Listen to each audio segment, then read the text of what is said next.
I just have felt so, I guess the word is disturbed by the news and what we hear every day. And what it's doing is it's kind of driving me to my own practice of silence.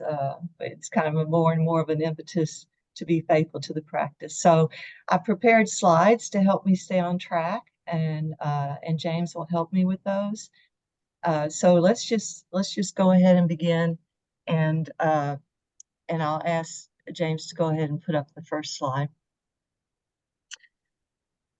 So I've entitled this segment "Deepening Our Capacity for Nonviolence, Creating an Avalanche of Good." And we'll start with a reading from the Hebrew Scriptures, from the book of Habakkuk, where the prophet opens with a lament, deeply questioning God's ways of governing the world. Habakkuk blames God, calls for accountability. And this book, just for a little context, dates back from the years 605 to 597 before the Common Era. And there had been a very, very violent act of colonization with this small southern kingdom of Judah in its capital, Jerusalem. It had been invaded and captured in 597. So, the next slide.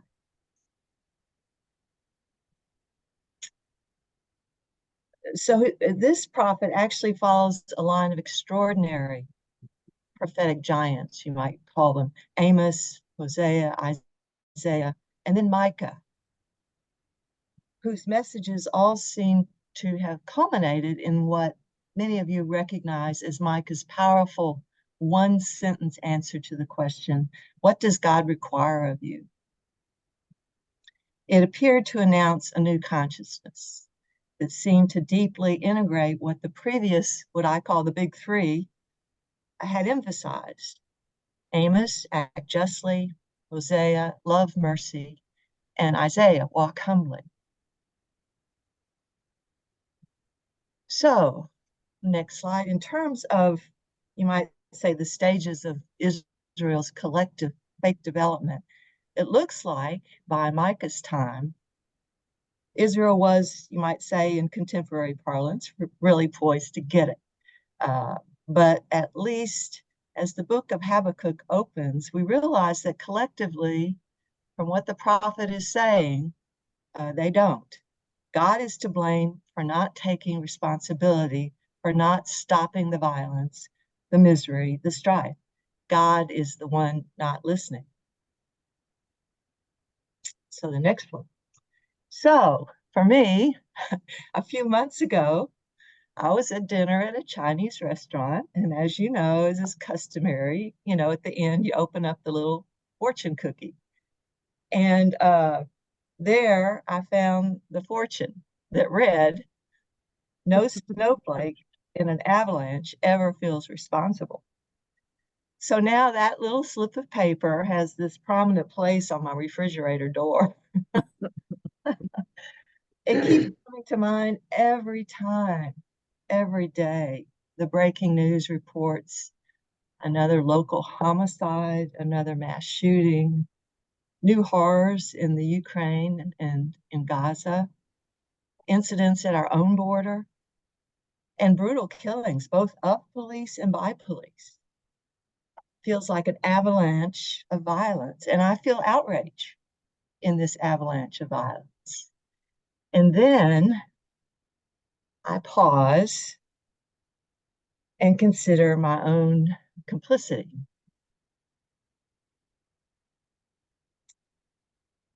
Now, I think all of you, almost all of you, live in Arkansas, but even if you don't, this whole country, it seems, at least in the Midwest and even the Northeast, we're all becoming very, very aware of the difference between a tornado warning and a tornado watch. If it's a warning, there's only one thing to do: take shelter immediately. So the point I want to make with this is I this outrage in this avalanche of violence. But the outrage that rises in my heart now more frequently feels like a warning, not a watch, not simply becoming more aware of what's rising within me. It's actually a warning to me. Take shelter immediately. Take shelter immediately. Where? Interiorly, in the interior room of my own heart. So here's where the practice of silence comes in. Next slide, please. Jesus told us the pure hearts see God. So I seek shelter within the silence of my own heart where the Spirit dwells. I ask the Spirit to calm me, to quiet me, to help me listen, to help me discern what my response is to be, in hopes that I, by my own negative emotions and feelings, and even outrage, that I won't actually contribute negative energies to this avalanche of violence. So as much as my heart is not 100% purified and probably won't be in this life, but entering the silence of my own heart, especially at those moments, it can be unsettling, of course, because as we know, if we practice silence, that sometimes, is not, you might say, of the Spirit, that rises in our consciousness, in our awareness. A lot of it can be upsetting. It can be painful, can be memories of things that are still needing to be healed. Sometimes, as we know, we might resist entering silence because we might actually feel what I call the storm within the calm.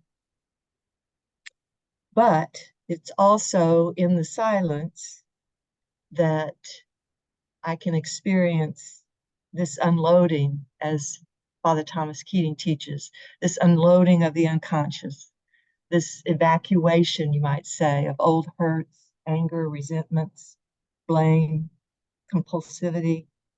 So it's within this whole experience, you might say, that I'm invited again and again to come to grips with my own, you might say, propensity to violence. And I've been gently warned that maybe my energy of outrage could possibly have the same root as the capacity for rage. So it's kind of a tough question for me. Is it possible that my inner outrage somehow contributes to an avalanche of rage? Is rage in any form, enrage or outrage, consistent with this path taught by my faith tradition? So it's also in the silence that I can notice exaggerated thoughts, things that overgeneralize or stereotype or dismiss or blame. So the bottom line is this snowflake feels responsible. And now when I reread Habakkuk with that awareness, I think it might be God's lament to me, God's lament to us. God might be saying, how long, oh my people? I cry for help, but you don't listen. I cry out to you violence, but you don't intervene. Why do you let me see ruin? Why must I look at misery? Destruction and violence are before me. There is strife and clamorous discord. So what are we to do? I kind of draw on some spiritual giants. Thomas Merton is one for me. But in the 60s, Thomas Merton wrote prolifically on issues of peace and racial tolerance, social equity, and he rooted it all in nonviolence. And I suspect, as a fruit of his practice, because he writes about recollection, he says, He says it makes us present to ourselves. In my own practice of silence, I'm growing in my understanding of this importance of recollection, of being fully present to the most pressing reality at hand. And that can include very concretely the person right in front of me every day. Next, please.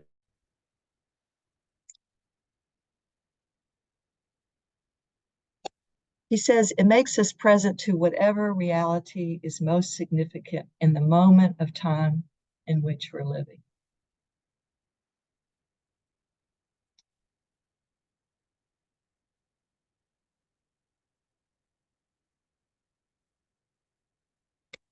And the true recollection is known by its effects: peace, interior silence, tranquility of heart.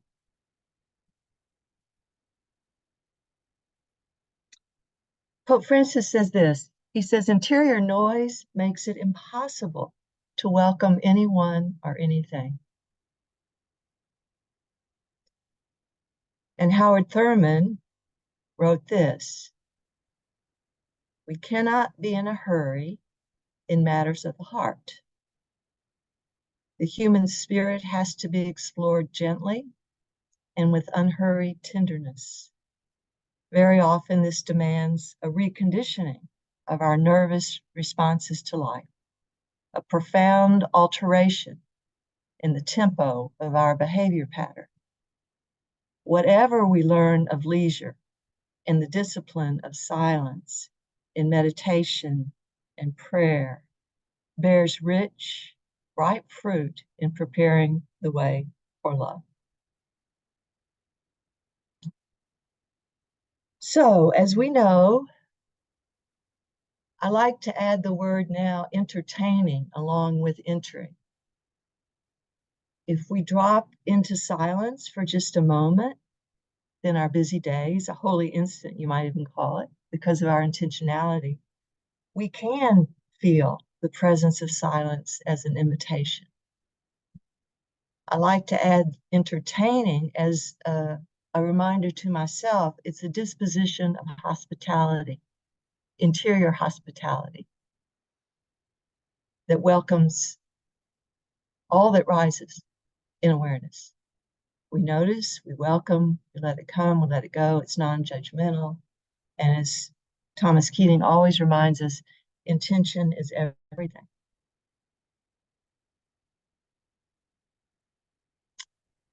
So becoming, and I think this is a group that has kind of embraced silence, but becoming a lover of silence, possibly a way more joyful than other kinds of inner work that we do. Entering the silence can enable the noise to come up. We sense the debris, and yet we're held safely within what we call surround silence. And that's when I think that purification can happen of all these things on the other side of the slide. The interior noise, incessant inner talking, emotional churning, angers that are unresolved, envies, hatreds, bad memories, pains, hurts, deceits. We can practice the interior hospitality of welcoming and leaving free or releasing, you might say. Cornel West says, on the other hand, justice is what love looks like in public.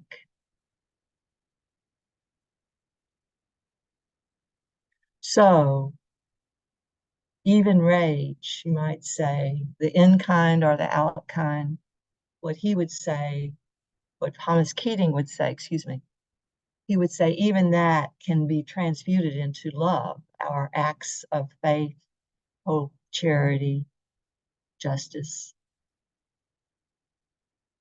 So again, to kind of bring this to a close, how can our practice of silence deepen this capacity? Well, we know it's both an inside out and an outside in job.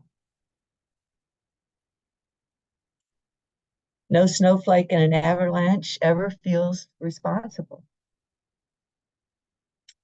But if our desire is to live without contributing to the avalanche, we may consider that our commitment to silence practice is a pathway and a process to actually deepen this capacity for nonviolence, deepening our capacity for integrity of what we say and what we do inside and out, and perhaps to sharpen our vision so that we can see God working for good in, in all things, which takes great trust and faith.